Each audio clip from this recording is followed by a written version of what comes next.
ରାଧେ ରାଧେ। ଆଜି ଆରମ୍ଭ ହେଉଛି ପବିତ୍ର କାର୍ତ୍ତିକ ମାସର 30 ଦିନର ଆଧ୍ୟାତ୍ମିକ ଯାତ୍ରା। ଏ ମାସକୁ ଦେବତାମାନେ ମଧ୍ୟ ପୁଣ୍ୟର ମାସ ବୋଲି କହିଥାନ୍ତି।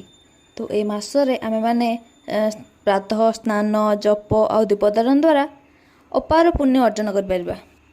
ପୁରାଣରେ ମଧ୍ୟ ବର୍ଣ୍ଣନା ଅଛି ଯେ ବ୍ରହ୍ମ ମୁହୂର୍ତ୍ତରୁ ଉଠି ହରିନାମ ସ୍ମରଣ କରେ ତାଙ୍କ ଜୀବନରେ ଅନ୍ଧକାର କେବେ ବି ରହେ ନାହିଁ।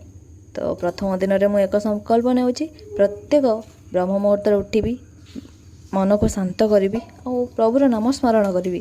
ଯାହାର ଦିନ ଆରମ୍ଭ ହୁଏ ଭକ୍ତିରେ, ସେହି ଦିନଟା ତା ପାଇଁ ସବୁଠାରୁ ଶ୍ରେଷ୍ଠ ହିଁ ହେଇଥାଏ। ଆଜିକା ସମୟରେ ଆମେମାନେ ଆମମାନଙ୍କର ମୋବାଇଲ ସ୍କ୍ରୋଲ୍ କରିବା ପାଇଁ ବହୁତ ସାରା ସମୟ ବାହାର କରିଦେଉଛନ୍ତି, କିନ୍ତୁ ନିଜର ଆତ୍ମାକୁ ସ୍କ୍ରୋଲ୍ କରିବା ପାଇଁ ମାନେ ଟିକେ ବି ସମୟ ବାହାର କରିପାରୁନାହାନ୍ତି। ତ ଆସନ୍ତୁ ଏହି କାର୍ତ୍ତିକ ମାସରେ ମନକୁ ରିସେଟ୍ କରିବା।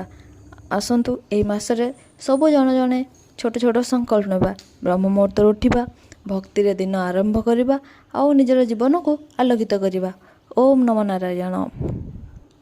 ଯଦି ଏଇ ଭକ୍ତିର ଯାତ୍ରା ଆପଣମାନଙ୍କ ମନକୁ ସ୍ପର୍ଶ କଲା, ତେବେ ମୋ ଚ୍ୟାନେଲକୁ ସବସ୍କ୍ରାଇବ୍ କରନ୍ତୁ ଆଉ ପ୍ରତିଦିନ ଭକ୍ତିର ଆଲୋକ ସହ ମୋ ସାଙ୍ଗରେ ରୁହନ୍ତୁ। ରହିଲି, ଜୟ ଜଗନ୍ନାଥ।